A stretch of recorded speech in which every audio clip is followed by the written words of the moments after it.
Hey everybody, thank you for listening to the Collective Podcast. Hit that subscribe button on YouTube if you're watching, and click that little bell on the side so you know exactly when our videos drop.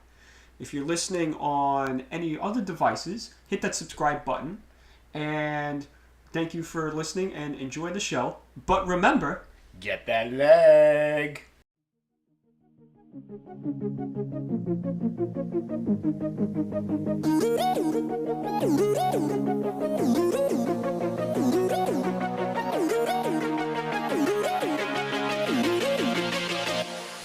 What is going on, everybody? This is Collective Podcast. Here's Gerard Uselli speaking. Christian always looking uncomfortable to my right, and very proud of him for doing so. So I wanted to do an announcement that we are going to have Craig Loydgren, comedian on Staten Island. He is going to be with us for about an hour. We are looking forward to conversing with him just about his life, his wonderful things that he's been doing in the comedy world, and very excited to make that happen. oh yeah, we are so excited for him to be here.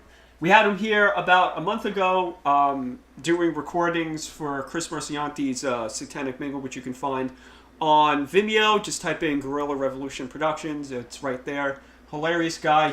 Had us on the floor dying. Every word that he said, we just grasped onto. We had a great time. And we invited him on today, and we're going to have a great time. But first, I'd just like to make a couple of announcements. Firstly, after this episode drops, next week on the 27th of July, we are having the first episode of Collective Gaming. Yeah! And the first episode is Maniac Mansion. This is James Feluca's favorite all-time game. It's the first game that he ever played. It's me, it's Jimmy, it's Jerry. Jerry not knowing what the hell is going on. I had no idea what was going on. What an amazing time, though. Jerry's having a great time watching. Then, the week after that, August 3rd, we're dropping another episode of the podcast. It's Tales from the Filmmakers. Makes its epic return. And with this week, in this episode, we're going to be watching Mind Vision, Caputo Collective's first film under the old Caputo Productions banner. Oh, we're going to be talking about Gerard's first time producing, how uncomfortable he was, how uncomfortable I was, the production, the really hard production that was going on at the time. It was just getting hot in there. The pre-production, the aftermath, which that's just ridiculous story. The day after aftermath, the months aftermath, my personal life turning to shambles during pre-production, Black Sun being in pre-production at the time that we were still post-production of Mind Vision, and of course a watch along. August 10th is another episode of Collective Gaming, which will be playing my favorite game, Sonic the Hedgehog 2 on Genesis. It's me, Jimmy, and Jerry again. Jimmy falling asleep on me, Jerry just not knowing what the hell's going on. I'm surprised that he fell asleep before I did. I give him so much credit in the world. And then, of course, the week after that, we're dropping another episode of the podcast. Don't know what's that going to be about yet. Might be a guest, might be a topic, who knows. But it might not even be Christian. Yeah, but of course, we are striving to bring more product, more content for you wonderful fans in YouTube world and in just the world in general. Also, I'd like to make an announcement about where we are, where you could finally listen to us. We're now on Stitcher, so you can find us on Stitcher. We're on Apple Podcasts, Google Podcasts. We're on Spotify. We're on Breaker. We're on CastBox, Overcast, Pocket Casts, Radio Public, of course, Stitcher, and Anchor. You can find us all at Collective Podcasts on that. And Jerry, you have your restaurant crawl that you want to do? Yes, I do. So I have my first restaurant crawl for Sunrise Day Camp, helping give summer back to children with cancer. It is going to be between August 8th to August 10th. 4 restaurants on Staten Island are participating in this. That includes Da Piera, which is one of our sponsors. Also, we have Miller's Ale House, we have Hop Shop, and we also have Jimmy Matt's. Really looking forward to a collaborative effort in our Staten Island community and making sure that this cause is being prevalent throughout, and very excited to be working with everybody on this. And of course, Jerry, it's for a good cause, of course, sending kids to summer camp. And yeah, so that's it for announcements. And no topics beforehand because Craig Loydgren is on his way coming. It's the headliner. And he is definitely going to make you guys laugh. He always makes us laugh. Yeah, so let's head over to the interview. Yeah. What is going on, everybody? This is Collective Podcast. We got Jerry speaking to you. We have Christian ignoring me to my left. Very honored of that. After 9 episodes, it is finally my opportunity to host, and I hope this is the biggest regret that Christian will have. I'm already regretting it. I can't blame you. So, we're going to introduce our guest right here, Craig Loydgren. Say all about yourself right now. Hey, all about myself. All about yourself. There you go. What up, yeah, what's up, guys? No, thank you for having me. This is cool. I've sat in this chair before for other things. The hot seat. The hot seat. So, but for you guys, not for your podcast, it's an honor to be here today, this afternoon, this morning, whatever setting we're pretending it to be. What are we pretending it to be? Next Friday night? In Finland. All right. Let me just look but that not up. in Switzerland, bro. All right. Alrighty, guys. We're in daylight savings. It's like nighttime. Eastern Standard. So the most important question, and I have to do this on the first question for you, Craig. If you weren't wasting your time with us, where would you be right now? If I wasn't, I ate some bad chicken last night. I'd probably be on the toilet at home. Right now, I'm afraid to laugh too hard because I don't want to push nothing. Oh man. Yeah, that could happen. It could, the bathroom's right behind me, exactly. Though, right? If I make the oh my face, like the ooh, and you see me run off, just keep talking. There you go. Keep talking. You know, I already told you. No, I did really eat bad chicken, have a bellyache, but like I'm a 48-year-old man, I have a bellyache. I have a bellyache. What would I be doing? I'm really 84 right now. It's yeah. It's Sunday. My probably down my old man's visiting or something. There you go. Know? Looking for a free meal. And that's how it's done. So more chicken for you. Right. Yeah. That's some good stuff, bro. So I'm thinking we should just go into the Netflix series because when you were showing us last time, we were having like the recording sessions for one of Chris Marcianti's project. We were very fortunate to see your work on the Married and Miserable video for Netflix. So I wanted you to explain more of the process on that and how things really came about for it. And absolutely, and one misconception I just want to clarify before. It wasn't shot for Netflix. Like I'm hoping it goes to Netflix. Oh, so I'm already over. It was no, that's okay. It was shot in specs in all the specs for Netflix, so they would approve of it. But we're still waiting. It is actually in the hands of somebody right now that I'm very excited about. I can't talk too much about because I've put it in the hands of a few people already and have been thoroughly disappointed by their lack of, you find out very quickly that people don't want to get involved and like, oh, this is not my wheelhouse. This is not my wheelhouse. This is not the most common answer. And for some of the people, it's totally legit. And I just sent it to them to get their opinion because they're pros in the business and I wanted to see if they knew anybody. But there was a couple of people that I really thought, there's 2 people in particular I thought were going to help me. And so far, both of them have tanked. So someone else, surprisingly enough, came out and they have it. They're a big deal, and they said they're going to watch it next week. And I'm really, really, really excited about it. And I'm biting the fingernails. Don't you find wheelhouse to be one of those very cringy professional words that everyone uses, and you kind of look at them like, this is so like 1985? Right. Well, 85 was a good year for me. So I had hair in 1985, and I smiled, and I was happy, and I was a teenager, and I was skinny, and now look at me. I'm this bumbling mess before you this evening. The word wheelhouse doesn't bother me. It's the words "not my" in front of it. Yeah. That's the ones, because as soon as you hear that, you know wheelhouse is coming. Exactly. But you already got like the stank eye with the, well, this is not my wheelhouse. You're like, you could read it through the email. Yeah, and I tell you, I've heard that particular expression. It's just a common expression in the biz, but I heard it like 4 times from like 4 different people. No lie, since I've been trying to sell my special, and I was just like, man, could someone else use? You are right. Like, can you use another word? Exactly. Now in the comedy business? I'm curious to hear like from bookers. Cockpit. How's that? There's a great. Not my there. cockpit. Not my cockpit. Nice. That's the new hashtag for Collective Podcast. There you go. Right. No, the cockpit, not wheelhouse. So I just like saying cockpit. For 40 minutes straight. Periodically, throughout the rest of this podcast, you will hear cockpit. That's how it's done.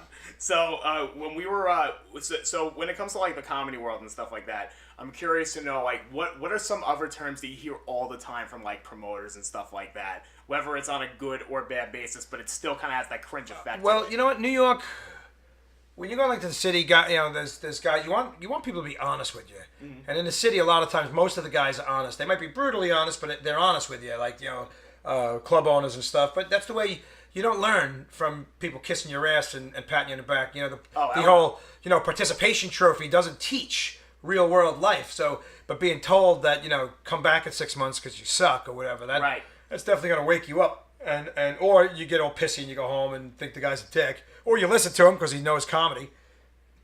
But not all of them know comedy.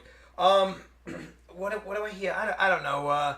You get a lot of smiles and handshakes, and then you never hear back from people. Like the good sportsmanship stuff. Yeah, but in the city, where I was going with the city thing is the city sometimes they won't do that. They'll be like, yeah, you just come back in 6 months. You're not good enough, or a year, or whatever, or like, you know, to other people if they're looking at that, or, you know, you're not fit for, you know, I don't like, you know, your style of comedy for my club, even though it's like, who's your style of comedy? The patrons that are coming in, because you don't. Exactly. Because I've had that problem with a few other club owners.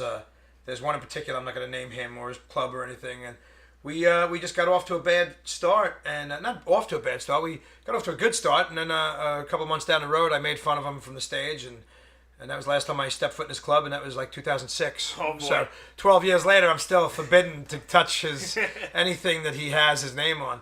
So it just shows you what happens. You know, you got to just be careful.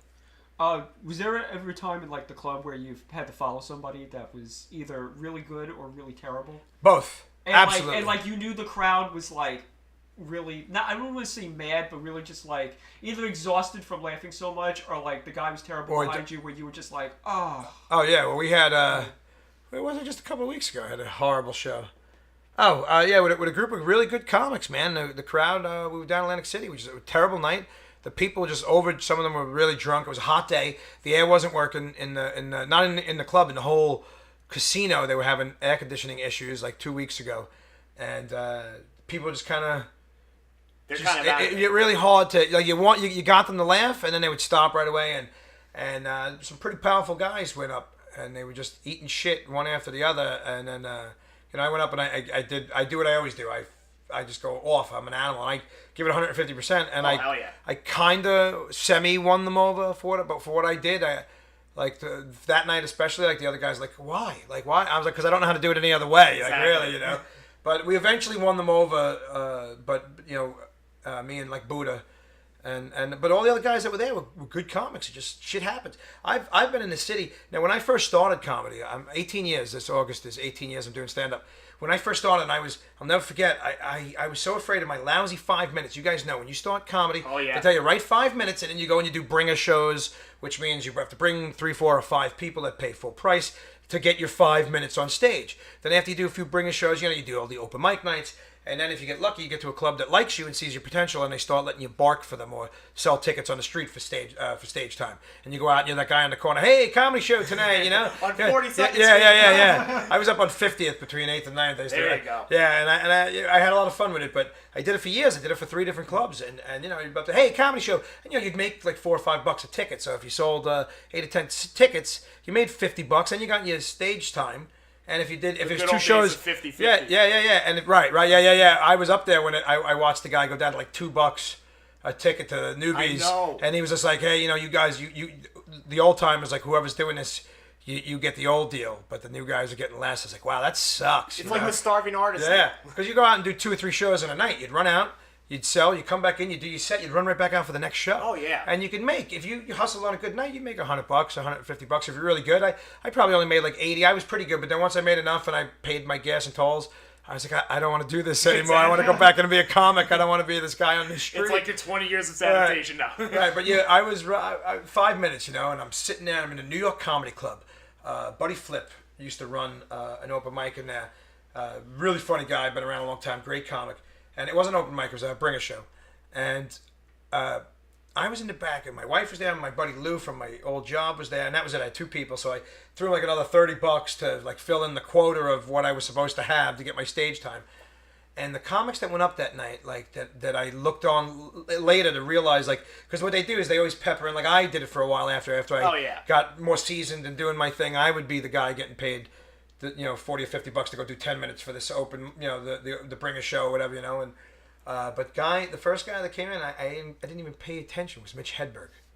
Now, if you guys know who Mitch Hedberg is, Mitch Hedberg was an amazing comic who died of an overdose 10 years ago already probably. He was the guy with like soup Like the guy he talked, he had the No, long I hair. definitely know He who did he shit is. like Bigfoot. Like, Bigfoot, why is every picture of Bigfoot blurry? Maybe the pictures aren't blurry. Maybe Bigfoot's blurry. You know, like that was his thing, you know? When an escalator breaks, it's just stairs. His pacing's incredible. Yeah. It's just stairs. You could still transport yourself. I'm just using the stairs. Like, he used to do shit like that. Like, take the letter U out of a word, like soup, you know? And that was like, sp. Hey, take the letter U out and just sp, you know? Stop. Stop. He was that kind of guy. He was just a funny, and he was there. And like my wife and my buddy watched him, and I'm in the back pacing, reading over my 5 minutes of notes because they had to be perfect, like, you know.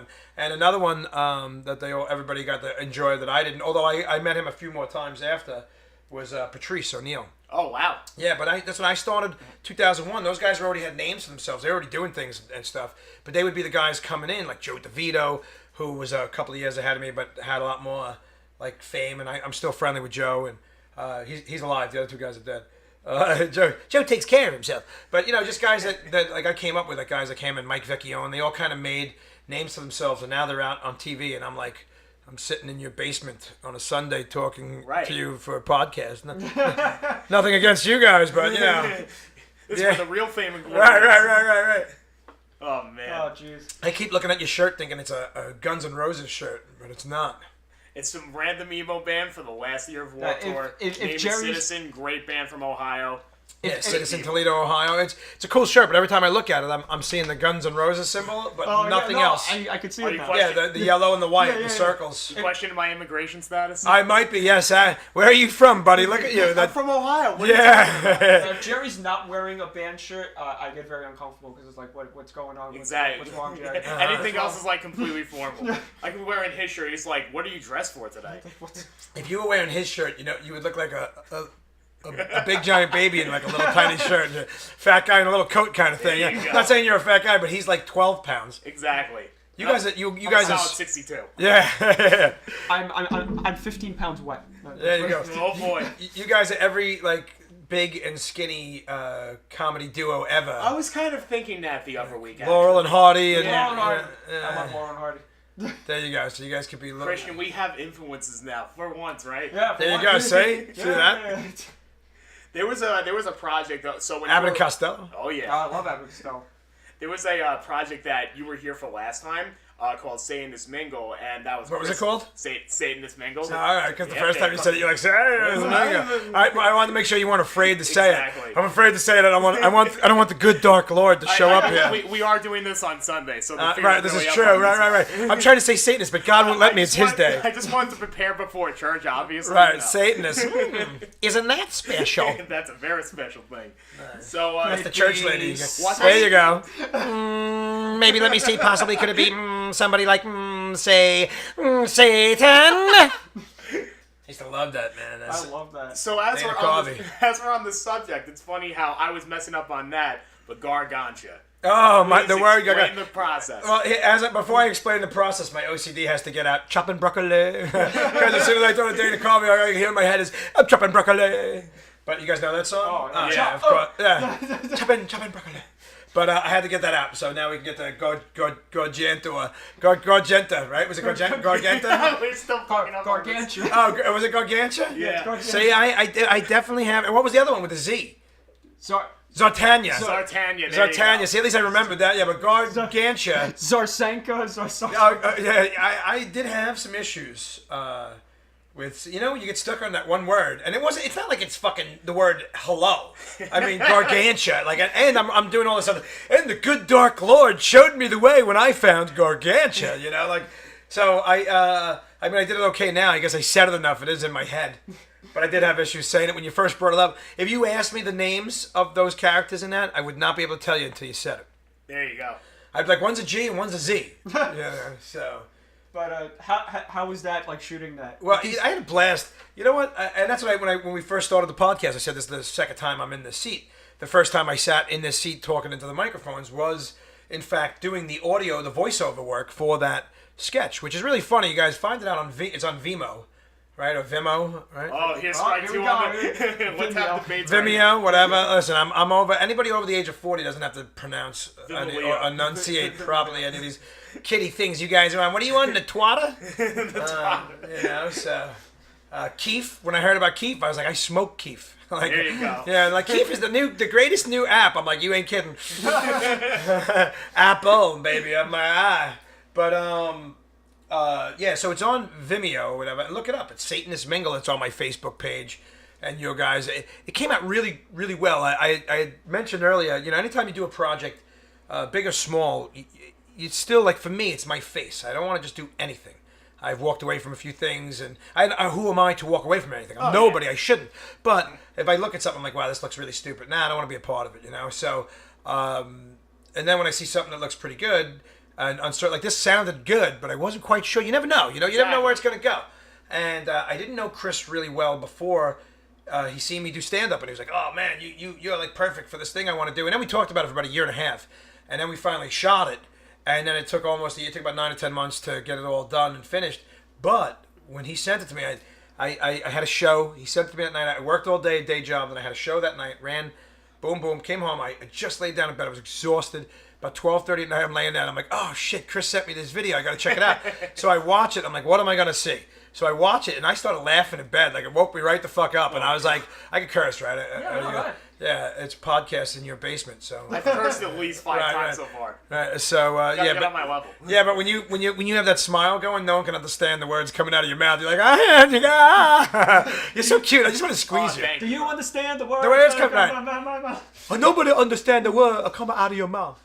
Right? Do you understand the words coming out of my mouth? But yeah, no. So when we shot it and we did it, like I had met Chris, you know, and we talked about it, and we finally did it. And when we did it, it was fun. Like, we had a good time shooting. Yeah. I had a blast shooting. I had fun working with them guys, and he really put his heart and soul into it, so to speak. Well, and then Satan took it. Satan. Yeah. So you're gonna put your soul into everything. But yeah. So then we came here, and then I didn't think anything was ever gonna come of it. And he kept saying, I'm going to have you in for the voiceovers. And then we came in and we did the voiceovers. And then that was like the final thing. It came around. And like I said, I was laying in my bed. I watched it like 3 times. So I'm like, babe, you know. It was so funny. Call my wife in. I'm like, babe, look. And she started laughing. I was like, I got to share this right now. And I just started spreading it out and share because it came out really, like I was proud. I was like, all right, you know what? It's a project I can be proud of because it's, you know, it didn't suck. I feel like that early in the morning when you're doing that, it's kind of like the drug test that you sent to somebody. Right. It's like, oh my god, what am I sending? Right. It was funny last night. Not at 3 o'clock in the morning. I remember Chris, like a year ago, it was around this time. He showed me some of the dailies of that. I just watching the dailies. I was just laughing because for me, I'm like, I was watching this. I'm like, wow, this looks ridiculous. Right. But at the same time, I was like, this is going to be some just running in the beach. What I saw was he showed me dailies of running on the beach? Running on the beach. And I was just like, what is And you know what sucks? He just couldn't fit it, and I understand that. He cut it. There's one point where we run to each other, and then she jumps into my arms, and I spin with her in my arms. And then she puts her feet up, and we just spin around like 3 or 4 times. Like true love. But, you know, meanwhile, her face is all painted, and she's in the red thing with her, you know, and me, and she was taller than me, so it looked funny, too, with that, you know. But I was hoping to see that scene because that scene was so funny when we shot it. Wasn't it around the time that there's that big article in the Advance where it was like that couple had like, was it like the girl had the guy on like the on the leash? No, it came months after. It came months after because this would have followed. This would have followed that nicely. Yeah. Like I just shot something that I guess we'll talk about in a while that I'm hoping is a topical thing. When we talk about it, we'll talk about it as topical. Yeah.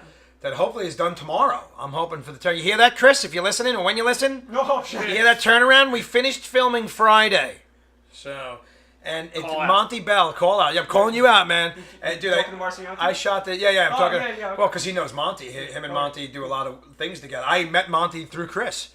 So and now we have a relationship. Huh? but we're gonna talk about that after. We'll talk about that some more. Facebook official. But yeah. Oh yes, I'm slated in a relationship. Yes. with a black man that looks like Idris Elba. Oh. They're sexy. I mean, he's like Luther. Oh boy. He looks like I've seen pictures of I was like, holy shit. Yeah, he looks enough like him in certain poses to get away with it. Yeah. I was telling him, I'm like, you're such a good looking bastard. I hate you. Like, good looking, skinny. He's like, oh, I'm on a diet. I'm like, you're on a diet. He's like, well, no, I'm trying to put on weight. I was like, oh, okay. Oh yeah, that's me. Yeah, I'm on a diet. Why? You need to lose? No, I need to gain weight. Yeah. Well, he makes you make him look fat.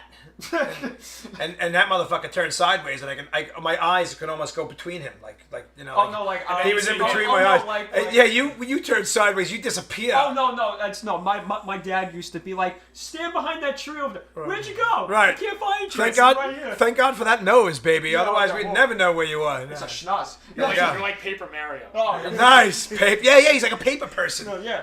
So the Satanist Mingle thing came out really funny. So check it out, people. I loved it. Chris did a great job. You guys did a great job with the audio, and I can't wait.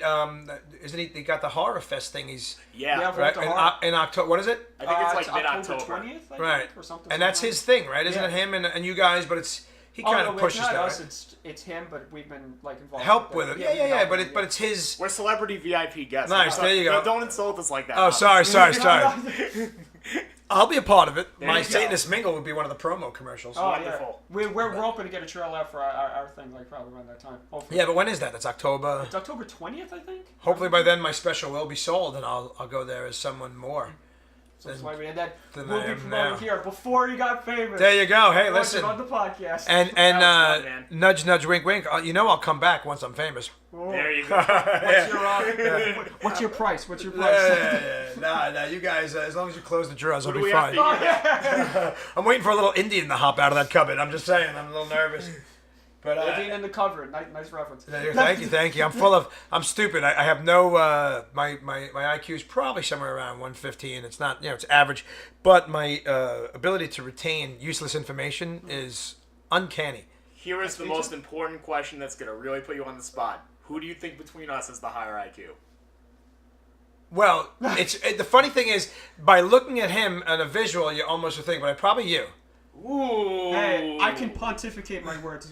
I can't even spell words, let alone pontificate. Well, when you go to that, just say GAR-GAN-CHA. Nice, GAR-GAN-CHA. Who has the higher IQ?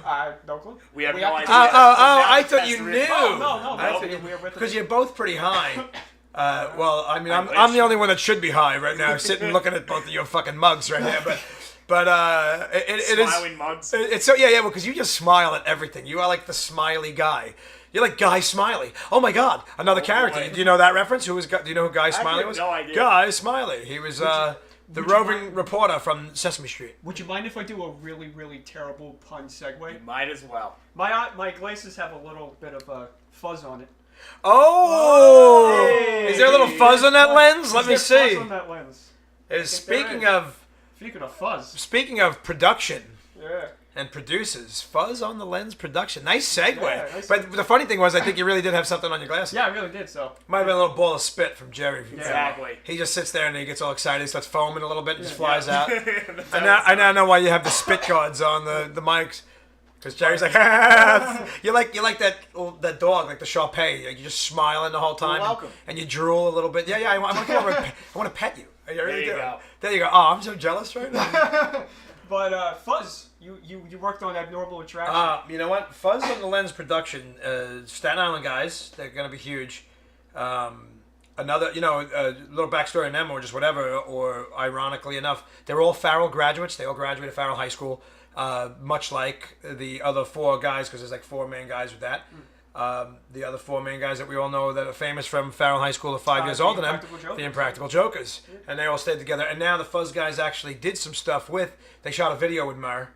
Yeah, I saw that was pretty cool, and yeah. like they're becoming friendlier, which is cool. They should be. The brotherhood at Farrell High School is unlike any other brotherhood I've seen in a high school type setting. Like, I know I see you went to Moore. I went to Tottenham High School and graduated from Concord High School. My brother's setting was a whole nother thing. It was like, yo, brother, what's up? That was my brother's setting. I went to St. Peter's. All right, for boys? Yeah. Yeah, you look like you went to an old boys school. Oh, hey now. But There's nothing to smile about. That's why you're sitting next to Jerry. Oh. But look at you guys. Exactly. So cute. But but you have that kind of camaraderie. But the Farrell guys, just working with these guys, and just seeing how many of their people come back. Like they all, I used to tease him before, my dentist. I'm friends with my dentist. I call him Tony the dentist. He is a Farrell alum. I mean, he's 60 years old, but he went to, or whatever, 59 years old. He went to Farrell all those years ago, and his partner, they went to Farrell together. And they both went to dental school together, became dentists, and have a practice together, and they're still friends to this day. That's what I'm just showing you, that whole, it's amazing that the brotherhood that they have, and the brotherhood they have towards each other. So with that said, Fuzz on the Lens, they shot the movie Abnormal Attraction, where I had the honor of being Purple Pete.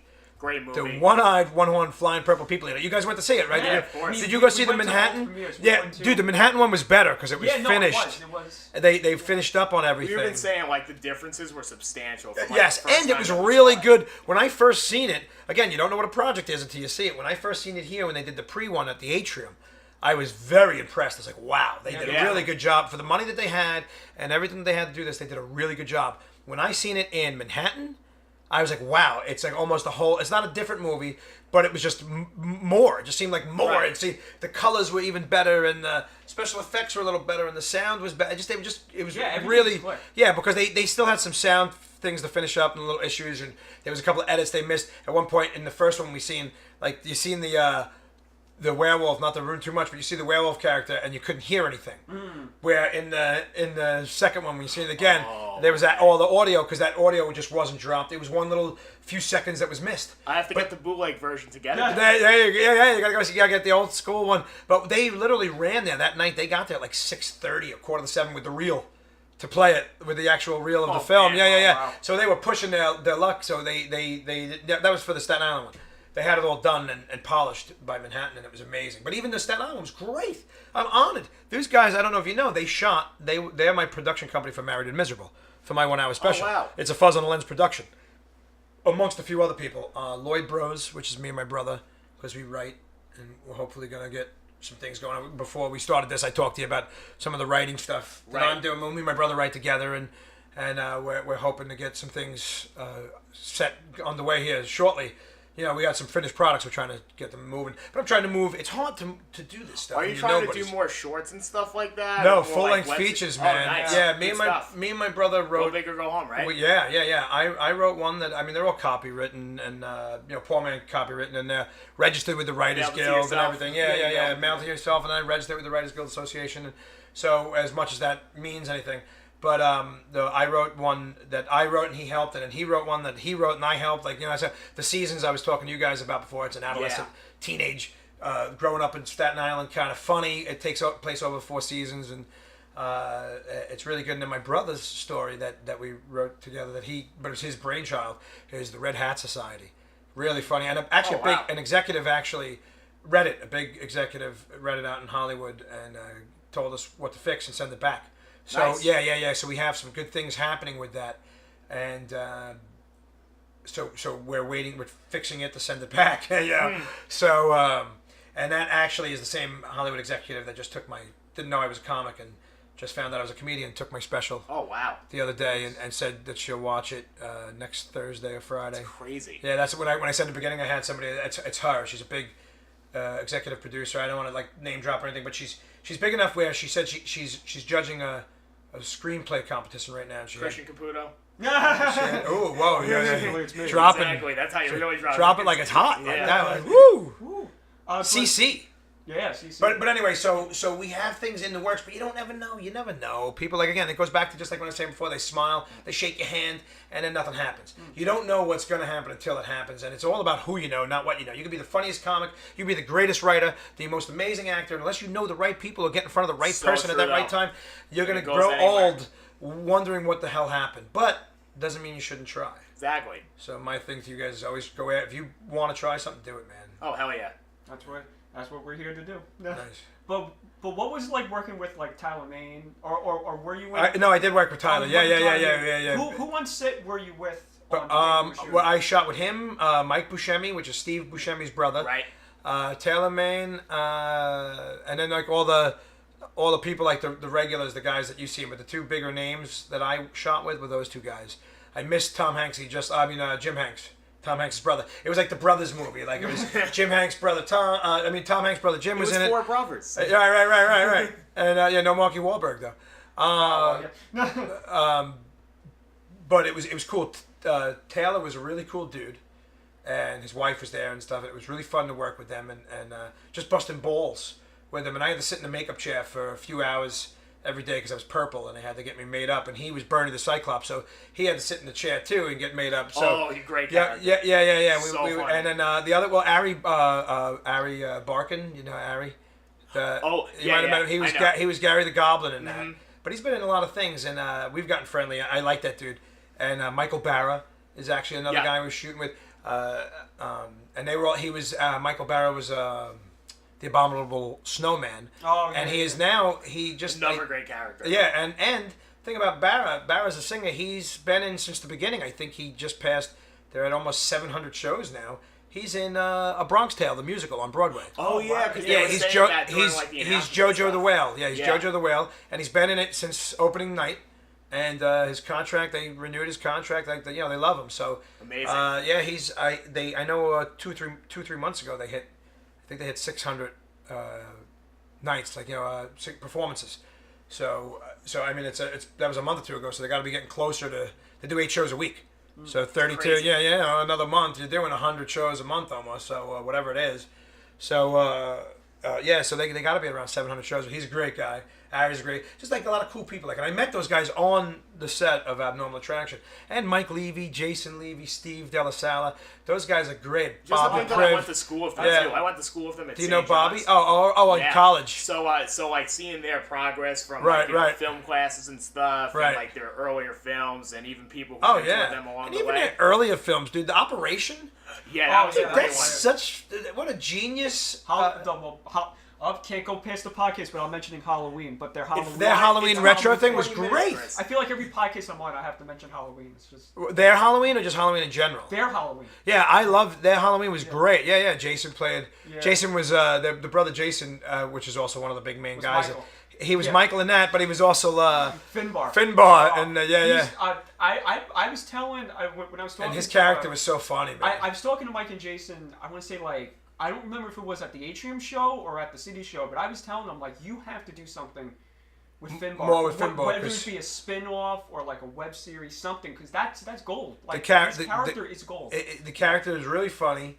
Finbar food reviews. Yeah, something like that, right? And hey, what are you doing, people? Finbar. Right. But yeah, it was just a great experience to work with those guys. It's so funny when you listen to all these. I'm no actor or nothing. I mean, I'm doing comedy a long time, but.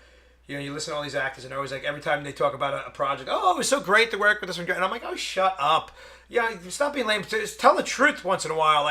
Tell them that she was a bitch. Exactly. She was a nasty hoe, and I hated her. The best part was when I got to smack her. How do you think I feel when he's not around? Right, that's what you want to hear. But the reality is when you have the opportunity to work on a film, you live in a fantasy. It's not many people get to live and ever even be on a movie set, you know? So to be on a movie set, no matter how big or small the movie set is or your character is, just to be a part of that magic, the movie magic, is so awesome. So when you are asked questions like that, I'm doing it right now. This one's great. That one's excellent. It was so much fun. Unless someone's a real prick, you can have a really good time. And I have yet to work with a real prick. I worked with 1 or 2 arrogant people, but not with this. Another project.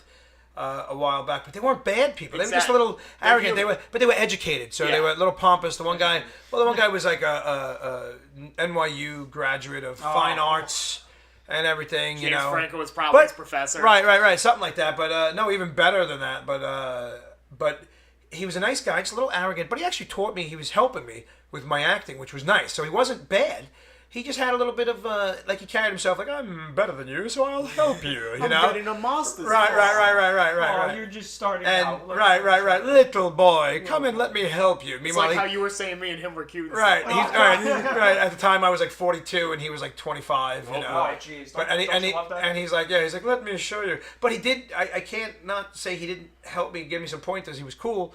And he was a nice guy, but he was just arrogant. But that's the worst. That I can't say anything bad about anybody. Right. And his arrogance was only just because he felt he earned it. And I didn't make him a bad guy. I still talked to him, hung out with him, bullshitted, made him laugh, and did my thing. I don't give a shit about who. I've met some really famous people, and only a few people have screwed me up to where I get tongue-tied or silly. Yeah. You know, I've met like guys, you know, met like I hang out with them. You meet them on the street, or you meet them something. I met Robert De Niro. I met Al Pacino. You meet these guys. You know, when you're in the city, you guys know you bump into people. I worked in a building years ago in Manhattan for about 6 years, and everybody like it was a building that actors used to stay in a lot. It was furnished apartments, monthly furnished apartments, and studios would rent out.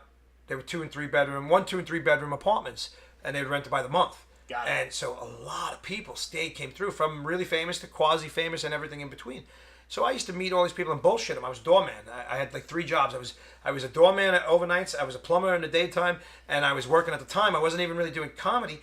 I was writing. It's when I wrote my first script. Was up there, and I was working on the Spirit cruise lines. You know, the dinner boat that goes around the 3-hour Spirit of New York, Spirit of New Jersey, Spirit of the Hudson. That's like my first 1996, 1997, no, 97, not 6. 97, the end of 97, October 97 to about April of 99, I fucking MC'd on that thing for like a year and a half. I was about to say, now that would be a good opportunity to get your comedy. Well, that's where I started. That was like where I got my first comedy chops of talking into a microphone. I had issues. I tried to do comedy before. I had issues. I used to break out in hives. I used to get red hives on my face, my arms. I'd get panic attacks. So for years, I tried to do comedy. I'd go to open mics. I'd leave. I'd sit in the back.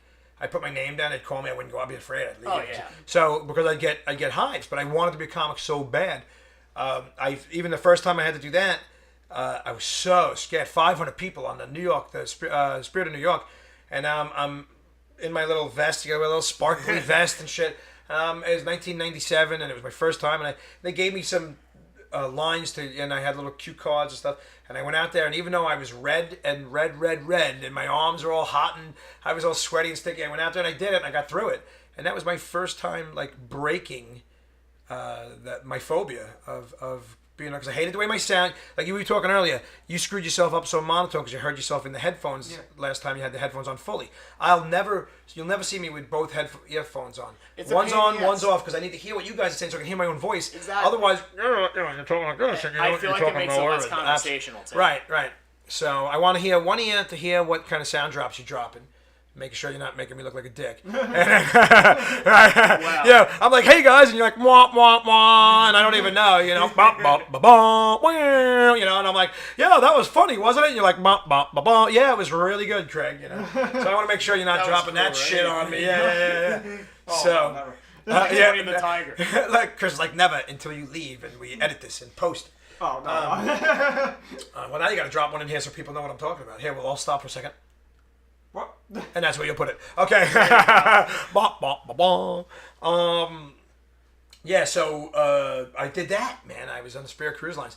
And I met a lot of people. I don't even know where we started with this, but I was talking about influences. Yeah, we were on fire. Oh, talking about people, right? Working with like Taylor. So back to Taylor was a cool dude. Like Mike Buscemi, Steve Buscemi's brother was awesome. I thought it was him. I got on set. I was like, oh my god, that's Steve Buscemi. They look so much alike. In fact, Mike Buscemi's in the last 2 Adam Sandler movies, and you think it's Steve Buscemi. He's in. He's in the one with the last one he did with when they go to Africa with Pardon me, I was internally exploding just now. That's what that pause was. You guys are looking at my face turn a different color, but you people at home just heard silence. There you go. What's her name? Drew Barrymore. The one where they go to Africa. Did you see that one? Oh my god, it's funny, man. With Terry Crews and everything when they go. Do you know the name? I'm trying to think. You go IMDb it and go back to Adam Sandler's movie with Africa. Yeah, I have the app. I have the IMDb app. If Joe Rogan can fact check on his podcast, so could we. Did he bless the rains down in Africa? Or? No. Who, Terry Crews or Adam? Let's see. Adam. Really bad music pun. Adam Sandler. Yeah, it was horrible. Dun, dun, you know, you're doing a little Toto reference. Is that Toto reference? Yeah. Because I'm a big fan of Toto. And, I was like 15 when that song came out. When you guys did you hear the We're still swimming in the sack of your pappy, huh? Did you hear the Weezer rendition of that? Of what? Out of Africa? Yeah. No, we'll have to play it on the outro. There you go. And then get sued for it after.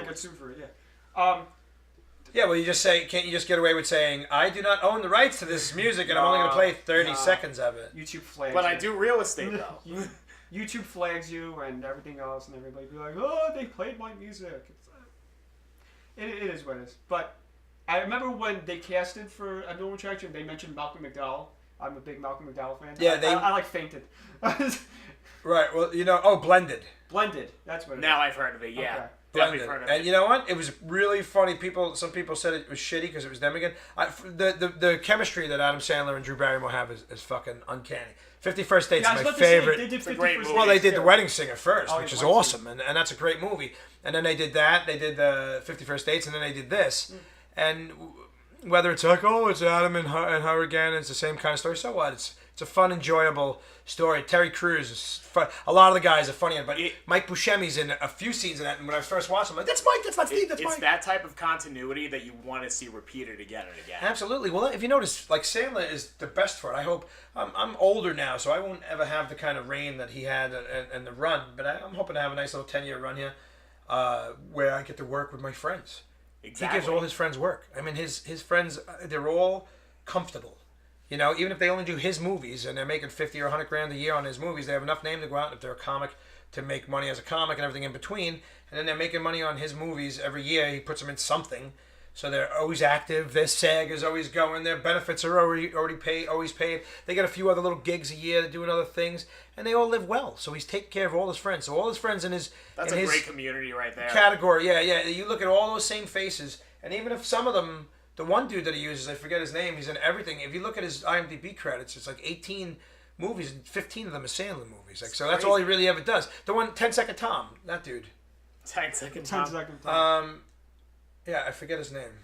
But I'm on IMDb, so we're going to fact check right now. On IMDb. My name Live. is Loydgren. Like, Live. you see Pixels, right? Live to tape. Yeah, I've seen yeah, Pixels. so Pixels. Did you guys see Ready Player One? I haven't seen it yet. Oh my God! Now Pixels was a fun movie, like really fun. I enjoyed it because it was very 80s, very much me growing up. I was the same age as those guys when they were Right. playing. Like 1982, I was the same age. Pac-Man. I was 12 years old in 82. I was playing those games. I tease on stage. I'm like, you guys, you don't know who you're messing with. I'm an OG. That's right, There you bitches. go. I'm an original gamer. I always say Jerry knows this, and I always tell my friends, like, I feel like although I'm a 90s kid, You should have been born in. at heart, I really wish I was like an 80s kid. Yeah, well, that's Because OG, baby. I'm an original gamer. I've been around since the days of Pong, bitch. I did. Space Invaders. Dead. Mine was the Genesis and the regular Nintendo. Oh, yeah. Keep talking. Pac-Man, Centipede. Yeah, I got that once when I was 15. That's how it's done, guys. Centipede. So you were explaining about one of the people from A Normal Attraction about the 700 shows that he's doing and stuff like that. That's just like... Oh, Michael Barrett. Yeah, great absolutely guy, incredible. man. So I was curious, like, in terms of kind of like the longest tour that you've done, like, what was your biggest run, like, doing stuff like on a day-to-day basis in Well, comedy? comedy's different. You know, I'm out every week. You try to be out every weekend. You try to get a couple of gigs during, during the week. If idealistically, I would love to be out like 4 nights a week, performing like for money, like for good money, and 5 nights a week even, Right. like any other job, and come home 6 nights. Shit, if I ever did any kind of, I would love to do theater, plays and stuff. I can't sing. I could carry a note if I had to, but, Right. but I could definitely be the comic relief. So, and I'm sure I could be trained to sing enough to carry a note, But I would love to do something Broadway-ish, It's just amazing because you're doing it over, every night. Oh, the 100%. live, like when you shoot film and stuff, as soon as it's a wrap, it's a wrap. It's fun. You get to watch it again. It's fun. But when you're out like me as a comic, every day, every night that I touch the stage, it's amazing. It's just like, it's so euphoric. It's euphoric. There's one of those words that like GAR-GAN-CHA. You fuck. Gigantor, whatever the fuck her name is. But it's so euphoric. But to have runs, like I don't have an agent. I do everything myself. So I'll have a good week and I'll have a bad Good for week you, and I'll have though, a good man. week. Huh? Not good for you about that. I wish- About like not having the Having an agent agent. doing everything yourself. Oh, I wait. No, fuck that. I want an agent. They don't There want. you go. They don't want me. I don't make enough money. See, 30 years ago, they would be like, "Hey, kid, we'll make you a star." In the 70s and the 80s, they'd see your potential and they'd grab you and then they would create you. Right. That's what they did for years and years and years. And then somewhere in the 90s, when it got so flooded, the market got so flooded with comics and actors and everybody who was wealthy and their daddy and mommy made them go to school to be a doctor or a lawyer or a dentist, and they all wanted to be a comic, so they did school and then they went and became comics. You open to the city, it's full of. There's now 10 it's firefighters. Boy, that cops. sounds familiar. Yeah, right yeah, there. they've always been in the mix, and you know Right. what? Most cops and firefighters are pretty funny. Oh yeah. Because they have a dark sense of humor because look at what they deal with on a daily Oh, basis. 100%. But you go up there into the city, and if there's 5,000 comics, there should only be 500. The other 4,500 kind of suck, and they're just getting in the way of everybody else. There's good comics out there, and there's always good new comics. But I always say, don't look at him like that. We all know Jerry. we all know he sucks, but leave him alone. Oh, No, I'm just kidding, there you Jerry. No, what I recommend to everybody, including you guys, if you want to do it. Go out and try it. Try part of the 4,500. No, Start your petitions now. Even the 4,500 aren't wrong for the first year. Right. You try it. You do it for a year. If you feel that like if everybody's telling you you're not going anywhere, you haven't improved at all, you don't see anything, you barely get a laugh ever, hang it up. It doesn't make you a bad person. You tried to do something that you always wanted to do, and it just wasn't. You didn't fail. Because you actually succeeded because you got on stage. Because the step on the stage is where that's success right there. Getting out on stage and holding that microphone, you just succeeded in trying to do something you wanted. Not telling a joke. Could you cut that? No, it was a little closed mouth burp. Did you hear it? Almost sounds, so at like an hour and 27 minutes. If you guys hear a frog, it was me. But yeah, so I probably just redlined your fucking shit too right there. Right? I redlined everything. But yeah, so you try it. You try it for a year. Now, if you see improvement and you're writing a little more, and people are kind of taking an interest in you and like you and stuff, you keep going and then just keep writing. Get to the point. You write. Get to the point. Don't explain anything. If you have to explain yourself, it wasn't funny or they didn't get it. Like Black Sun Christian, we gotta keep on So- writing. Hey! So- I'm an award-winning director here, Joe. There you go. Hey, I'm an award-winning dancer. I'm a national dancer. What on Broadway? No. At the dance competition, we won with my daughter. But yeah, we did a parent dance with my daughter's a competitive dancer for 20 years, and there was at once there was 10 of us in there. It was fathers and mothers, and then they cut, and we won with all of us, and then they cut all the women out and just kept the 4 dads. There you Because go. we were cooler, because we all did like tricks and shit, and then we won again 2 more times. Yeah, we at the regionals and the nationals. That dance won first place and shit. Yeah. I got my wife, because I kept walking around telling everybody I was a national dance competition. I believed it from the first day I met you. My wife made a little shadow box with my picture of me and my daughter. I was Gaston and she's Belle and a Disney dance. Yeah, but I do a fucking front tumble sault. I do a head fucking freeze and I do a cartwheel and shit. We were popping. So it was fun. It was a hip hop dance.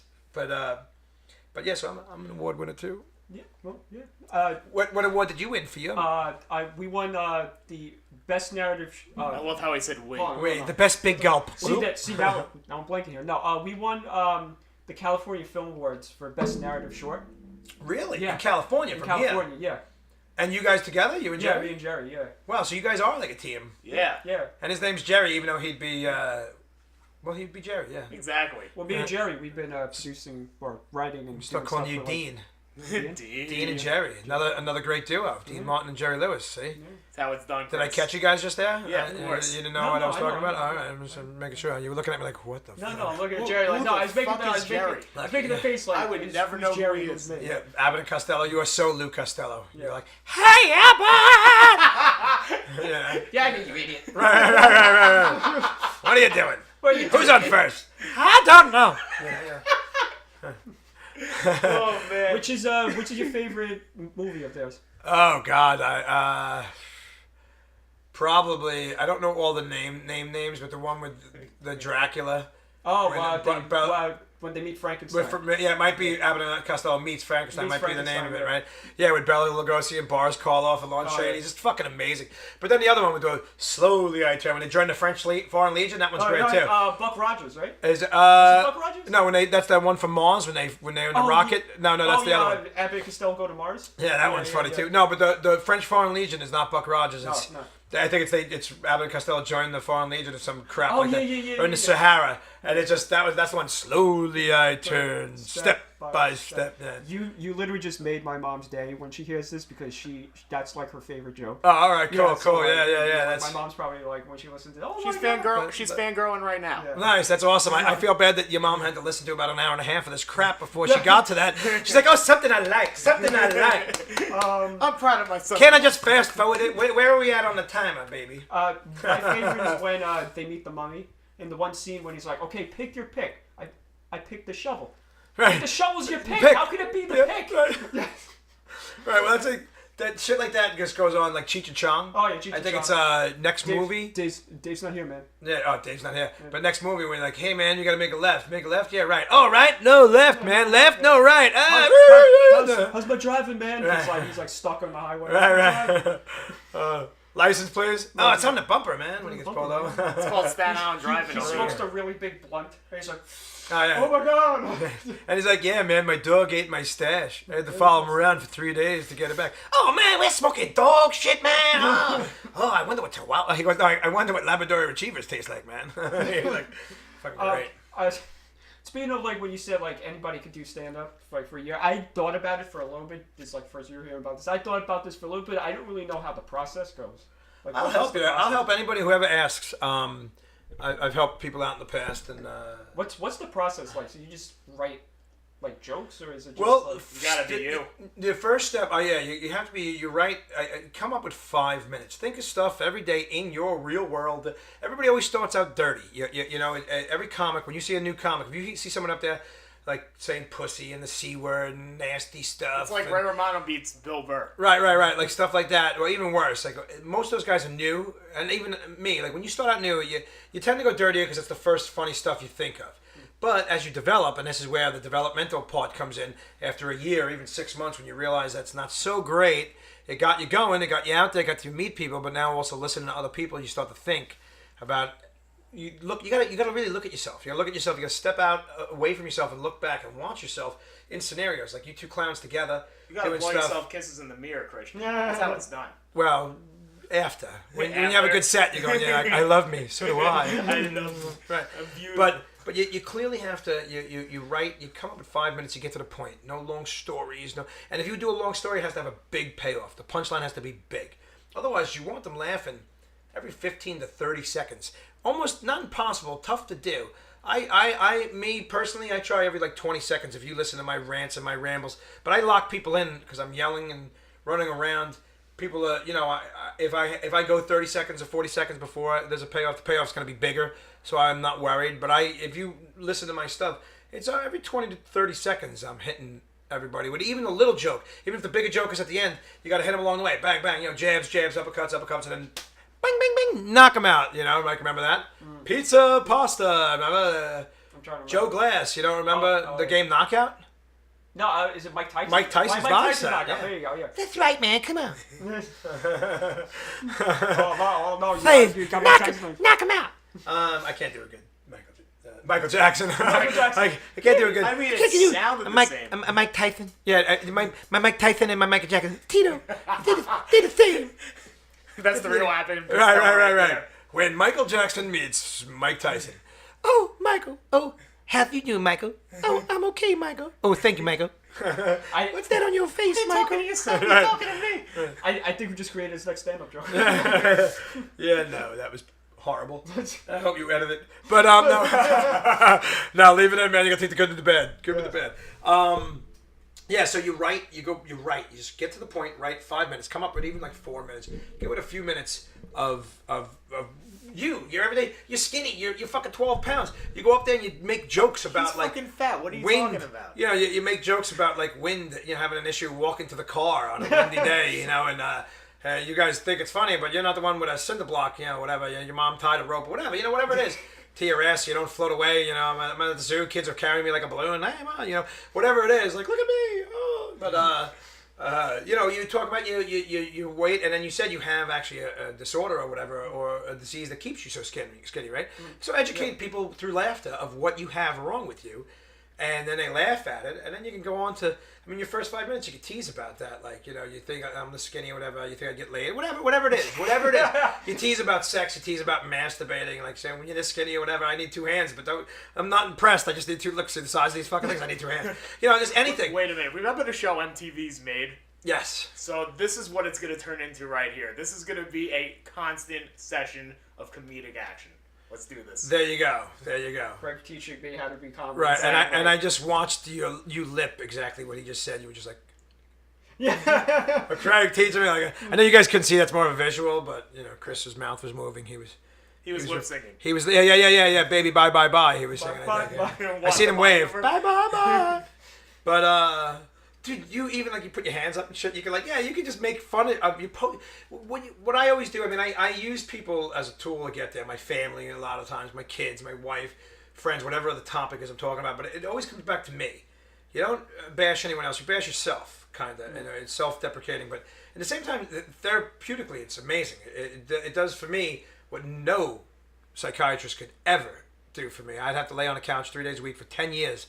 15 years to do what like 1 year of therapy on stage does for me, and more now. The first few years it wasn't so therapeutic because I was, learning and developing. But once I got to a certain point where I was very confident with myself on stage with what I was doing at the point I was at, it's therapy, man. And now I've been doing so long, I can just go up there and do whatever I want, kind of, so to speak. I'm not worried. Now, when you were starting out, did you have like any mentors that kind of went with you along the way? Absolutely, and that's why I help other guys out. My first and foremost mentor is this guy Joseph Anthony, who I mentioned in my special because he was there that night, and Joe took me under his wing. First, I can't ever say saying names. There was this guy that I met who introduced me to Joe, Danny. This guy Danny, and so I have to kind of give him credit for helping me. He was the one who introduced me to Joe Anthony, and Joe Anthony we liked each other, just took me under his ring. So the guy Danny was really my first guy. So without him, he was ground zero for me. I was already doing comedy, but I sucked. I went and did a plumbing job in this guy's house, the guy Danny's house, and Danny Rebecca, and I was just saying, I'm an amateur comic, because I never called myself a comedian. I called myself an amateur, a young comedian, a wannabe comedian. Even though I was doing it, I was new at it, and I felt early on, you're just watching the old school stuff, that you got to earn it. You got to earn the right to be called anything. You just become these kids today. Oh yeah, I'm a comic. They have cards, websites. How long you do comedy? 6 months. Get the fuck out of here. Are you kidding me? I think I printed my first card after 5 years because I didn't think I was worthy enough of a card. How dare I hand out my information to somebody when I couldn't even deliver 15 or 20 minutes for them? How dare I? So how dare these kids do all this shit and get in the way of the pros that are out there really trying to get something. You definitely have a point there. So I'm not trying to be a dick. I'm trying to just speak the truth. Oh yeah. So Danny Rebecca, I'm in his house. I tell him I want to be a comic. He goes, "Oh, I'm a comic." He was a cop. Like you say about cops, he was on a job. And he was a part-time comic and funny, a tribute guy. He did like a tribute. He did Elvis. He did some impressions, good impressions. Louis Armstrong. He played the trumpet and shit. So he'd go up there and he would do some jokes, and then he'd get into his characters and do it. It was a nice mix. He was a good crowd pleaser, So he introduced me to Joe Anthony, and me and Joe Anthony just hit it off. And Joe started taking me on shows and gigs. Now, I would first drive him like everybody does. You drive, you go and you hang out and you watch him. You hang out and you watch him.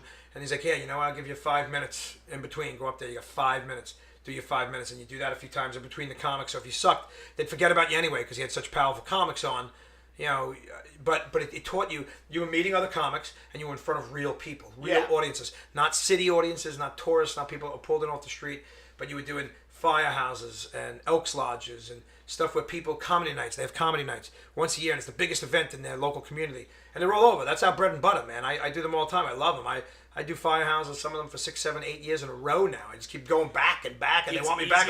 I'm like, are you kidding me? Bring somebody else in. There's another comic. Give me a year. Forget about me a little bit. So otherwise, I got to come in. I feel like I have to give them new material every time. There's one firehouse I'm already booked October 6th, Roslyn Firehouse in PA. It'll be my 6th or 7th year in a row there. Nice. And last year and the year before, I did an hour, and I was sick. I had a fever and everything, but I went because they wanted me. I did like an hour and 5 minutes, and out of the hour and 5 minutes, I did about 10 minutes of material and about 55 minutes of ad-lib because I just fucked with them all for over an hour. Man. And it was amazing. Like standing ovation, amazing. Like, it was just great. But that's what you're in front of these people, and some of them want to hear some of the same jokes, but me personally, I feel that I already said them. I need to give you new jokes. Even though when you go show to show, it's the same jokes until, you rotate. I work the room, so new things come up all the time. I have a lot of material. I have like an hour and a half of material, even more now probably. The hour that I did for my special is done. Like, I still do some of those jokes. Right now, if you go out and you see me and I do an hour and 10 minutes, about 20 or 25 minutes will be the old stuff. Right. And then 25 minutes or 30 minutes is new stuff because I'm transitioning into by the time it comes out, I really want to have all new material. Exactly. Or at least a good solid half hour to 45 minutes of brand new stuff. First 40 minutes, half hour, 40 minutes of all new stuff, and messing with the room and talking, interacting, which will stretch it out 10 or 15 minutes at least anyway. And then after that, if I'm at 45 or 50 minutes until I get more time, if I need to fall back on some of the old jokes, I'm like, hey, that's it. Anybody want to hear? Yeah, anybody here see the special Married and Miserable? I'm hoping I'm famous enough where people are like, yeah. Oh, yeah. Anybody want to hear anything from that? You don't have them answer me. Or like, here's some old stuff. If that doesn't go over that well, I'm like, here's some of my old, after I do that, some old jokes I don't do anymore, but I want to do them for you tonight to fill in. Until I have the full hour of solid material and my ad-libbing. So I'm at about a half hour right now of new stuff that I'm happy with. I have a whole bunch of other shit written. I just have to get out and keep working it. Yeah, because when I work something, I got to keep working it until I know it works, and then I move on to the next bit. And I throw them into, I'll go out, and if I'm doing a half hour somewhere, I'll do 5 or 10 minutes, 5 minutes maybe to know I'm going to wrap them in, do some of my new stuff, and then go back to stuff that I know is going to close out well. Or you just try to do it like that. But you got to keep writing, keep doing what you're doing, and yeah, to go back to our conversation 6 hours ago when you asked me the first question about... More like 7. Yeah, 7 hours ago. I talk a lot, guys. I hope you're ready for that. Are you ready? You're fucking sleeping. You're zoned. Yeah. You got those glasses on. You change his glasses. You got the open eye glasses on. Oh, yeah, you got like the fake eyes. Yeah, big fake painted eyes on you. Sleeping for the last 20 minutes. But yeah, for you guys, write. And for anybody out there listening, write. You write 5 minutes. Get to the point. Unlike me talking here now. Get to the point. Oh, we were talking about influencers, Danny Rebecca, see. But yeah, right. Danny Rebecca. Joe Anthony, and then Joe Anthony helped me and introduced me to a lot of people. Vic DiPotetto, if you guys are familiar with Vic DiPotetto. Yeah. He was my second, Coffee. He does. Who wants coffee and the bread and milk fame and all that. He was my mentor. He was my second mentor in the game. Like I met Vic through Joe. And I did, in fact, on my Facebook today, I just shared like 3 or 4 videos came up from like 6 years ago of us in the car. And I shared them on Facebook today because they came up on your time hop from 2012. And I was like, oh, these are fun. They come up. One came up the other day from like 2010. Like when they come up, I try to share them. Because I ran around with Vic for about 8 years. What was the last time he offered you coffee? Let's see. I haven't seen Vic. I hear music. Or your mom's singing upstairs. I haven't seen Vic in about a year, probably. And we did not have coffee that night, but we had water or something. Like we were at a club. It's the last time I seen him. But we threatened to get together for coffee. Talking. Hey, we have to go. He's super busy. Yeah. And I hate to bother him. And I'm trying to keep as busy as possible. So little thing like about 2 weeks ago popped up in my head that I was driving. I went by something and I texted it to him and he answered me right back laughing like, oh, what a great night that was. Because it was just something stupid, that I remembered, and then I had to share it with him, I that's the kind of guy I am. And he answered me right back, and he was like laughing like, oh my God, what a great night, it was so much fun. Because I did cool things with him. I went to Florida with him. I went to all over Pennsylvania with him. Like we went to Maryland and Connecticut and upstate. Like I went to other places like far off, way upstate. I went to other places. And then all over Jersey and all over New York. And with Joe too, Joe Anthony too. I used to travel. That's interesting you say that because as being experienced as you are, going out on the road all the time, you're doing all of these shows and stuff like that, which state from all the shows has the worst drivers? All right. But right before that, I just have to, OCD, I have to name my third mentor, which is Al Martin, the owner of the Broadway Comedy Club and the New York Comedy Club. And then he sold the New York Comedy Club about 3 years ago maybe now. And he owns the Greenwich Village Comedy Club. But he still has the Broadway. Oh, nice. I used to drive. Again, I drove him for like 4 or 5 years back and forth. He lived on Staten Island. So I drive him 2 nights a week because he had to go and take care of... that's a job in itself. Oh, yeah. So I would drive him and he would take care of me for driving. I'd get spots. And some of the conversations we had in the cars back and forth were amazing because he knew everybody. He's seen everything. He did it all. He was a club owner at the time. New York, probably 20 years when I first started driving him. And he had, he's probably close to 30 years now as a club owner. Multiple club owners, and he only sold to New York because he has the other 2, and just get one less headache. You can invest more into like both. Right. So and that's New York's still going strong. Guy Emilio has it now, and it's still a great little club. And but he was my third mentor, Al Martin. So I didn't want to leave him off of the mentor thing. And I have OCD, so if I didn't fucking finish it, I would have felt horrible. We would have finished this one way or another. I'd be doing a phone in on the podcast, and I was like, and guys, sounds like you're from space. Yeah. But yeah, so what'd you say? Driving cars, states? Pennsylvania's horrible. And that's close. I drove out to like Wisconsin. I drove to Ohio. I've driven to Florida, Virginia, like for gigs. And once you get... New Yorkers suck too. The problem with New York is no one's courtesy. No one has any courtesy. It's everybody for themselves. They cut you off and like fuck you, and they give you the fingers. Everybody's in such a rush. That. Everybody's in a rush to nowhere. Like hurry, I gotta get there. What are you going? I don't know. I just gotta get there. I gotta get there now, right fucking now. Get out of my way. I gotta get there. Fucking green light, red light, green light. 1, 2, 3.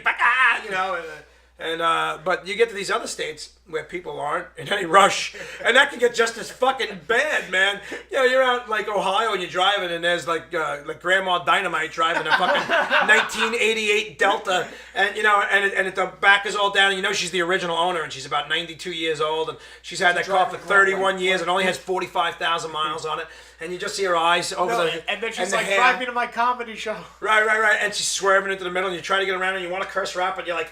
You like lean over, like you can't even see her. You got your arm up, and you're like, you stupid old bitch, get off the road, and she doesn't. You just see her hair moving back and forth, so, like she's got a periscope, like she's a fucking submarine captain. Doing selfies as she's driving. Right, yeah. Look at me, Gladys. Now here's another terrible segue. Do any of them have big potholes? The worst potholes in the world are right here on Staten Island. Staten Island has the worst fucking potholes ever. Ever. I just fixed my car, the front end of my car, and it's like, it's making clangy noises already. It's 2 months old, man. Jesus. You hit like 1 or 2, like boom. I'm like, oh, what did I just break? And then, I'm pulling in my driveway, and I hear like, I'm like, what the fuck? I just spent all this, I just did the whole front end over. What is squeaking now? Is there a donkey on the, I'm like, same shit. Like, I have a fucking donkey under my fucking hood. What the fuck is happening? And then the potholes are ridiculous. Staten Island is the worst. And a close second is Pennsylvania. Yeah. Pennsylvania roads suck. Like the little local roads. Pennsylvania and New York. You know why I think so many New Yorkers go to Pennsylvania? Bad roads too. I've driven in Philly. Well, it's Pennsylvania. Philly's the city, so. But just Pennsylvania in general, the roads suck. And then you go upstate. Dude, I go up to fucking Maine. I go up to New Hampshire to do shows. They get a lot more upstate. They get a lot more snow than we get. The roads are nice. Yeah. Dude, I went out to Wisconsin. Drove all the way to Wisconsin. Drove home in a snowstorm. Went out 2 years ago in February for a gig. For gigs. I did, it was great. I'm trying to remember if it was one of the big ones that we had that was like 2 feet of snow. It was 2 years ago. It was in between all of that. It was a horrible winter. Yeah. And I drove out the end of February, first week in March. It was like February 27th or 8th. Oh, no, maybe it was even March 3rd or 1st, 2nd or 3rd, like that, to like the 7th. It was the first week in March, but it was still a bad winter. And I drove all the way out to Wisconsin to do colleges. And I went and I did University of Wisconsin. I did Stevens Point. I did Stout one night, Stevens Point the next night, and then 2 nights at Madison. So it was great. It was a great thing, and I was with a really cool kid, and it was really fun. Every show was sold out, and everything was fun, and it was exciting, and I thought I was going to be a superstar and a rock star, and that dried up about 3 monmonths later, and had to go back to work. But I had a good 6-month run where I was running around making good money doing colleges, and it was amazing. But those roads, all that snow and all that, those roads are fucking beautiful. I'm like, what's the magic you guys use out here that we cannot use? Yeah. Because if it's Photoshop, it's smooth, like it's a, and then I hit Pennsylvania, and, driving 80, Pennsylvania on Route 80. It's 5 hours. It's like 5 hours of PA. It's the endless fucking Pennsylvania. Nothing like you hit Pennsylvania, you're like, all right, I'm only 2 states away. It's just Pennsylvania, Jersey, and I'm home. And then like 3 hours, and you're like, I'm still in Pennsylvania. Another hour and a half. I'm like, when does it fucking end? Yeah. And then like 5, 6 hours later, and you finally see like Swiftwater, and you're like, yay, I'm almost out of Pennsylvania. And you hit a pothole and get a flat. I'm stuck in fucking Pennsylvania. It just never ends. Oh, man. But with potholes, we were mentioning before, you were doing... Yeah, I just shot with Monty Bell. We were teasing about Monty. Monty's a great guy, sketch guy. Messes around with a little comedy, and he's a really good, I guess, like a videographer. I guess you'd call him director. And we just shot a funny little sketch that will hopefully be out tomorrow. Or by the time this airs, it's already out. And look for it. And it's just loosely based on the pothole situation. It's a fake news report. The potholes on Staten Island are so severe that NASA is now training their astronauts on the roadways of Staten Island. It's an epidemic. Because there's more potholes on Staten Island than there are impact craters on the lunar surface. So it's funny. It's you can't do Staten Island without a little bit of Italian in there. A little bit of get the fuck out of here. And it's just fun. It was shot. I do it as a joke when I do local bits. I wrote this sketch like a year ago, and I was doing it as a joke. Actually, I wrote it as a sketch a year and a half ago, and I wanted to shoot it. Because I told Monty, he's like, look, much like Chris with me, we were talking about that earlier, Chris telling me for like a year we're going to shoot this fucking thing, and then we finally shot Satanist Mingle. I did the same thing with Monty. When I first met Monty, I was like, dude, you are perfect. I want to do this thing. And it took a year from the time I told him I wanted to do it to us finally doing it. Right. And I'm like, damn, why did I wait so long? But it came out so good. Like, I mean, I didn't see the finished product, but just watching the dailies, and he's editing it right now, and he's saying it should be out tomorrow. I'm hoping tomorrow, Tuesday at the latest. It was, it's funny, man, and he did a good job. And you were showing us the. I showed some of the outtakes, but I shot it was John Kirshner, local comedian, funny guy and friend. Me, him, this kid Eddie Pollock, a friend of mine's son, who's the tech. He's not a comic or anything, just a good kid. I asked him to come along and help me out, and he did. Kirshner's boy, John Kirshner Jr., was like the sound guy, and holding up traffic when we were doing shooting out on Amboy Road and everything. Yeah. And then Monty Bell. You can't run over a kid. Right. Monty Bell, who wasn't only the cameraman and my co-director, me and him co-directed it. He's also my anchorman. We shot that Friday, all that anchorman stuff. And then the infamous Rich Carucci, who I don't know if you guys are aware of who he is. Funny comic. I know Rich, yep. Yeah, really funny dude. I love him. I love anything I could do with him. He plays my Italian, and it's just you guys will see it. You'll see it. Hopefully, it's coming in the next couple of days, and I'm hoping something happens with it because something's got to fucking get. I'm hoping with the pothole situation, I'm tagging every congressman, every assemblyman, every news reporter. Like I want to send it out to everybody because there is a topic. It's a hot topic. This is where Bernie Sanders is going to be like, we need an infrastructure plan right now. Right. $1 billion infrastructure plan. Right for Vermont. I mean, where are we? New York? You're NASA, bro. Right. My mom the always National makes a joke. Aeronautical and Space Administration. The final. My mom always makes the joke. She says they always tear up the streets in Staten Island, and then when they seal it back up, 2 years later they're gonna rip it back open because they forgot something. 2 years later, their watch. Yeah. Hey, I lost my watch. 6 months my later. watch is down there. I gotta go to Pandora now. Right, there's not a street that they don't pave that within a week doesn't get ripped open for something else because A doesn't talk to B. Hey, we're gonna do the street all over. All right, when are you gonna be done? Next Tuesday? Good. Next Thursday we're coming in to do new sewer lines. So we'll rip up your brand new asphalt for 6 more months. Yeah, they don't talk to each other. Please, how many times we live on an island with 4 bridges? A 13-mile radius. Well, I think it's 17 by 9 at its widest points. But we have 4 bridges, 1 to Brooklyn, 3 to Jersey. They're working on all 4 bridges at the same fucking time. No one calls anybody. Hey, we're going to close the Bayonne for about 6 months. What are you doing? Well, we're going to build a new Gothel, so we're going to have some problems too. What are you doing at the Verrazano? Well, we're going to rip off the whole top and relay some roads. So, we're going to have 1 lane open.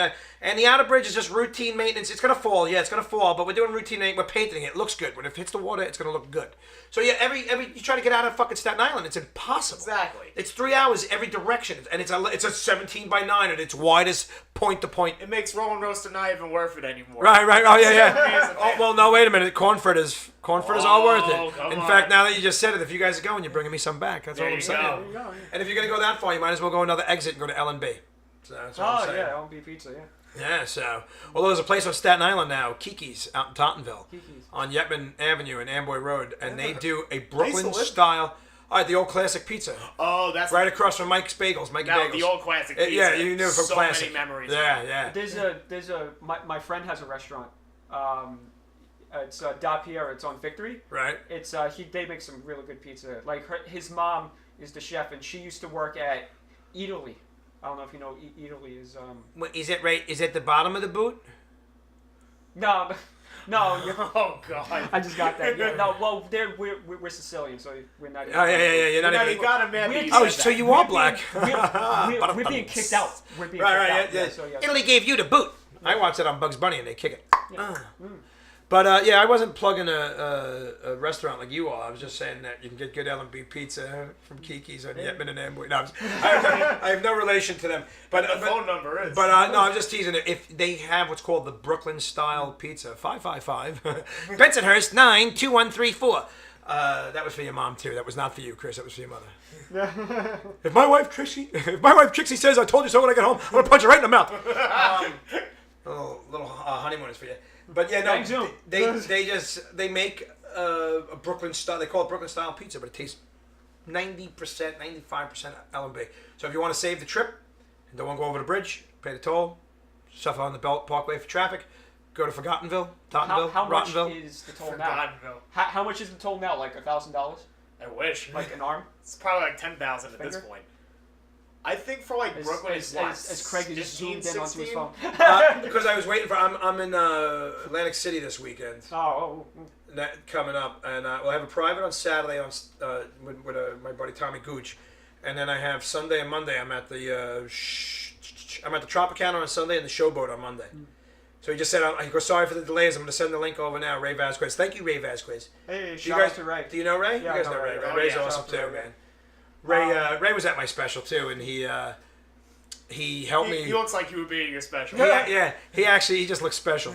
He actually he gets an honorable mention at the end of my special. He has a thank you because I slept on his couch and in his bed for a month. I was down Atlantic City preparing for my special. I did about 23 shows in like 18 days. Oh man! In Atlantic City, and then I had my own shows in between. So I would go down there for 3 or 4 days. I'd go in on the road and do my shows. I'd come back for like 3 more days, then 4 days in Atlantic City, come back home, do a day with my family and go out and do my other shows and go back down. I did that for a month to prepare for my special. So I was just on the ball and not have to think of any of my... That's that internal exploding thing. That's called AIDS. That's called married with children. When you're married and you have kids, that's what happens. Your body just right here in your chest. You mean the it just explodes. It just expands like a cartoon. Like inside, I got a mushroom going like right here. It's like a mushroom cloud, and I'm just like. It's the atomic bomb. Yeah. It's happening every 15 to 20 minutes right here. Shrooms, kids. Yeah. So don't do shrooms. Give them to Uncle Craig. There you go. Because I like the pretty colors. No, but Ray. So I said like thanks for letting me sleep on your couch and shit. He hooked me up with like the T-shirt guy and everything. They're all good down there. Matt Bridgestone. It's his baby. That's his place down there. It's AC Jokes. So acjokes.com for you guys to check it out. Cool. One word, acjokes.com. And he has the Tropicana. He has the Showboat, and he has the Playground. It's a nice lineup right there. Yeah. The Playground is behind. It's in the pier behind Caesars, and he does 7 nights a week, 10 shows, 3 on Saturday, 7 nights a week in the Playground. He does. I think he's up to like 4 nights a week at Tropicana at the Club Anthem, and the Showboat. They're doing. I think for the summer now they're doing a couple of nights, 2 or 3 nights a week. This will actually be my first time at the Showboat. I haven't because the Showboat doesn't have. It has a room, and they do it right there, like in the hallway where the gaming floor used to be. Idea. Because the gaming floor doesn't have, they took away the gaming. Showboat doesn't have gaming anymore, so they had closed it and they opened it as just a hotel. So they do restaurants and stuff, but they don't have a gaming license. I'm hoping they change it. So what they use is like one of the things right there on the floor that had a stage, like where bands used to play, and they just set up chairs and it's right there on the floor. Nice. And yeah, you can put 200 people, 300 people in there. Like Artie Lang is down there all the time lately. He's been working out. The Reverend Bob Levy is down there all the time now. He's dead. You'll find those guys like every Monday and Tuesday down there almost. So if anybody wants to go, check out AC Jokes. Artie Lang on Hot Ones. It's a YouTube channel with like the spicy hot wings. Now you want to talk about something fucking hilarious? He just tapes himself eating. So funny. I love. Listen, Artie. I'm so afraid that he's. Like killing himself, but he's just doing his own thing. But he's funniest dude, nicest guy in the world. Love him. I've been on his podcast a whole bunch of times, and I was on his show, and he had the DirecTV show a few times. Just a really nice, genuine guy that we just hope doesn't freaking kill himself. Like absolutely. He parties, he gets in these ruts, and like most of us, it just shows you money, fame. When you have demons no matter what you have. So you can have all the success and fame in the world, but if you have a demon that's kind of hanging over you, it takes down the rich, the poor, the white, the black, just like drugs. No one discriminates from race, creed, or color. Exactly. Drugs don't. They treat everybody the same, and so like when you have demons, issues, which is usually drugs. Like his is drugs, Yeah. So that's my That was my minute right there. Your minute of seriousness. Yes, please don't do drugs, kids.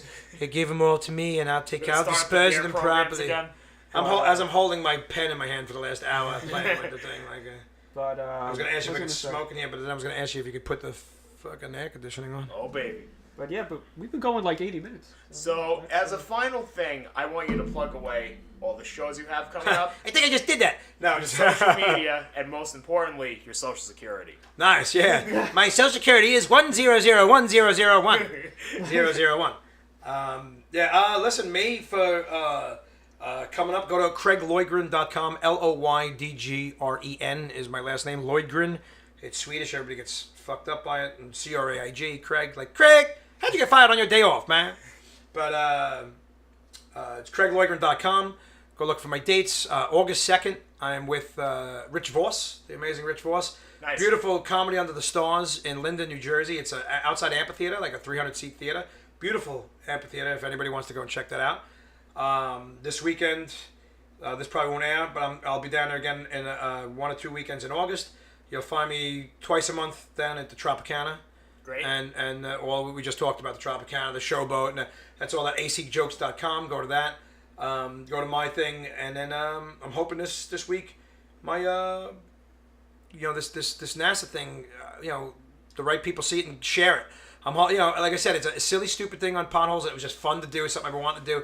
It's a local joke. In fact, when I put pictures up on Instagram, a lady, I was like, oh my God, someone listens to me. She's like, oh, when you did this on stage, this was so funny, because I act everything out on stage, and I do it locally, because people on other states won't always get it. Although if I'm in Pennsylvania, I could just say that your guys' roads are so bad, NASA's going to train. I just change it up, But so hopefully this will do something, and with your guys' influences, with all the assembly people and congressmen that hopefully 3 or 4. Christian Caputo for president 2020. 3 or 4 people will even watch it. Sounds good. Awesome. Yeah, so CraigLoydgren.com, and what is your guys.com thingy? Crap. All right, so you'll never find this anywhere. You'll never find this again. So, you'll never We're find. actually gonna go MIA right after this. no. So you can find us on. Does anybody really want to find you guys? No. Him at least. Although I watched a couple of things that you did, like the girl on the street and stuff. I watched a few. Your love thing and whatever. Oh God, no! It was like a whole series. It was like didn't you do like 2 or 3 episodes, like little clips of with the girl coming to stay at the house, whatever. And everything. Yeah, that was pretty funny. No, it actually was. It was funny. I watched more than one. It was funny. Oh, thank you. Yeah, if I don't watch it, if I can't tell you about it, I didn't watch it. Oh. Much like people do to me with my special now. Is that cool? Yeah. But you can find us at Caputo Collective on Facebook. Could anybody even spell Caputo? Caputo. That's a lot less letters than I thought. I put at least 3 or 4 more letters in there.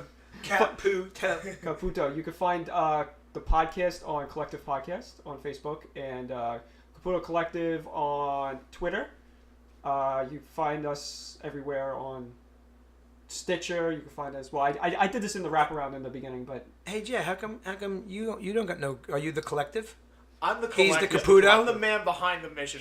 You're the man behind the mask. Yeah. You are the puppet master. Yeah, exactly. Jerry's really you pull the strings. Jerry's really the one that runs everything. But you can find us on Facebook. Chris is like, I got no strings to hold me down. I love that movie. I love Pinocchio. Hey, no nose reference there, Skinny. Oh yeah, she. You actually look like. I want to be a real boy. I want to be big. I want to have muscles. I want to have muscles and at least weigh 100 pounds. I would like the Tina 3 digits, please. But you could go to 90. I'm the same weight as my temperature, 98.6. 98.6. Oh God. But yeah. And Jerry's sitting there going, oh, but it's been great having you on. Yeah, not really, don't lie. But yeah, no, it was fun. No, I actually had a good time. Yeah. I had fun with you guys, and it was less than, what did we do? It was 5 o'clock. What did we do, about an hour and a half? Yeah, it's about 87 minutes. So we have to do at least 3 more minutes, right? Make it a full 90? Yeah, I don't want to shortchange you guys. You guys paid for 90 minutes. Absolutely, we did. I want to give you a full service, 90 minutes, a happy ending. I have to sit between you and go skiing. Well, okay? Here comes the Joe Valenti reference that I want to do. It took us 90 minutes to reference Joe Valenti. Our friend, the joke on the podcast is that we mentioned my friend Joe because he's never on the podcast, and he always wants to be on the podcast. But the joke is that he's never on. Right. So I'm trying to build a mystique, and then when we have him on, it's a big deal. Oh, all right. Yeah. So like. We always reference him on the podcast. So what's his name? You did Joe Valenti. Joe Valenti. So when you did the happy time, he always makes the joke about that, but he goes sucky sucky. Oh yeah, one time fun time. I love you long time. Hey Joe. I see. That's what they say, and his name is Joe Valenti, right? So it's like, hey Joe. Is Joe Valenti? Joe Valenti. Hey Joe Valenti. I love you long time. You buy me drink. I lived that, man. I was in the Navy. I was in the Philippines and Thailand in 1988 and 1989. I actually had real women say those words verbatim. I had a T-shirt that said, I love you long time, buy your own fucking drink. It was awesome. Oh, my God. Next time I'm on here, I'll tell you how I got the clap from 2 guys. Well, really one. There was 3 of us. I got the clap from. Was I got one of them Joe Valenti? No, but his name was Joe that night. There you go. We were all Joe that night. No, it was actually one guy, and me and the other guy got the clap. It was us and 3 girls the night before payday in the Philippines. Yeah, no, that didn't turn it on and off. No, a metal Q-tip about 3 inches long going up the shaft of your penis. We'll teach you to wear rubber the next time. That's what that'll do. That teaches you condom lessons right there. Okay, on that lovely note. We'll talk. And the worst is you're sitting on a line with another 100 guys that all got the clap in the Philippines, and you're on line on the ship and you're sitting there, and it's like you got 30 more seconds to say. Yeah, no, it's like you're waiting on line for the Great American Scream Machine. Like you're really afraid, you know something bad's gonna happen, but you're not quite sure what it is, but you have to stay on this line. And down the hall you hear like every 45 seconds you hear, and then a guy walks with his head down, like pulling his pants up out of the door in the other direction, so they don't come through you again. They go the other way. And then you're like one step closer and one step closer, and you finally get in there to hear what's actually happening in the room. Man. And you walk in, and there's just 2 guys with a whole bunch of things with your name. You fill out your thing, and they put it on a little label, and they go, all right, drop your legs, drop your pants down to your ankles, and lean up against the wall. You got to sit like you're sitting in bench style up against the wall, and then grab your penis and open with your fingers. And first of all, your penis knows way ahead of you that something bad's happening to it, so it's inside. It's like this. It's like, hey, I'm not coming out. Like and you're like, no, you must. And then they break out a Q-tip, a metal Q-tip, and they put it up about 2 inches inside your penis, turn it back and forth a few times, and pull it out, and you finally get to relieve that scream that you heard so many times before you. Like I'd be smiling after and there's no way you don't not scream, and that's why they make you lean up against the wall so you don't back up, because they have to do it again. And you're just like, ah! And then you come out and you are that guy, and then you're like, oh my God, thank God it was over. It was only 2 or 3 seconds, but it felt like 15 minutes. And then you go downstairs, and half hour you're down. Half hour goes by, 45 minutes, and you're sitting there and you forget all about it. Now you're drinking, you're eating, you go, oh, I gotta go to the bathroom. I was about to say. And you go into the bathroom, and now that could be a 45-second to a minute ride, you know? And just the whole time, you know, when they tell you that you're pissing fire, no lie. It was. I felt like a dragon in fucking in Game of Thrones. I was like, you know, blowing flames into the toilet bowl. It was incredible. So another lesson here, kids: don't do drugs and wear prophylactics, especially when you're having sex with Asian hookers in the Philippines or Thailand. And on that lovely note. It was a great experience, I tell you. Yeah, it was a wonderful time. I wanted to leave on a high, but instead let's leave on damaging penis references. That's what usually happens. Any other way. Right. Well, it is the Caputo Collective, right? Yes. So we just collected a collective of collections. Yes. Somewhere along the line. Now we're going to collect my payment. No, but, yeah. Just bend over, just drop your pants and open the head of your penis. All right, guys. It's been great having you on. On that note, before we get into some more crazy penis jokes. CraigLoydgren.com. CraigLoydgren.com. Caputo Collective. All right.